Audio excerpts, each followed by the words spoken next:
Je, unatafuta joining instruction? Kama unatafuta joining instruction kwa shule ambayo umechagua, kuna namna mbili. Namna ya kwanza, namna ambayo ni official, utaenda kwenye website ya TAMISEMI au tutaandika selection za kidato cha 5 mwaka ambao uliopo. Mwaka hii inakuja hii hapa ya TAMISEMI, utachagua. Ikishafunguka, chagua mkoa ambao utakuwa umesoma, halmashauri utakuwa umesoma, lakini pia shule ambayo utakuwa umesoma. Na baada ya hapa utachagua shule ambayo umechaguliwa kwenda. Mfano kwa huyu amechagua hii shule. Unachotaka kufanya pata joining instruction ni kubonyeza jina la shule. Mfano kama hapo kishabonyeza, umeona hapa ime download.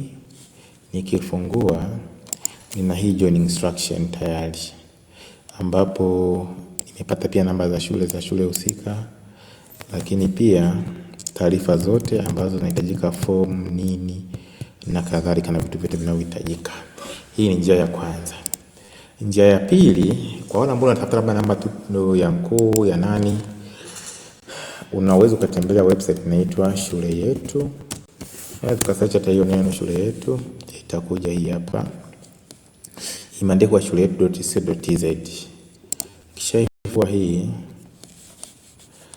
then utateremka hapa sehemu ya kusearch. Utasearch shule ambayo unahitaji kupata joining instruction au mawasiliano. Kwa mfano mimi nitaandika hapa labda Ihungo. Hapa zitakuja nyingi. Kwa mimi natafuta Ihungo Secondary School. Lakini pia wakati mwingine unaweza ukafilter.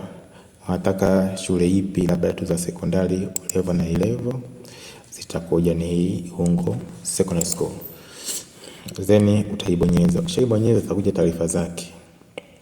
Taarifa almost zinazo za shule. Kwa hiyo utateremka huku chini, kuna hii sehemu imeandikwa pakua joining instruction. Then hii utaibonyeza. Ukishaibonyeza joining instruction yako itakuwa imeshafunguka, namba za shule, za makamu mkuu wa shule, za patroni na wengine na taarifa zingine zote ambazo wewe unahitaji kupata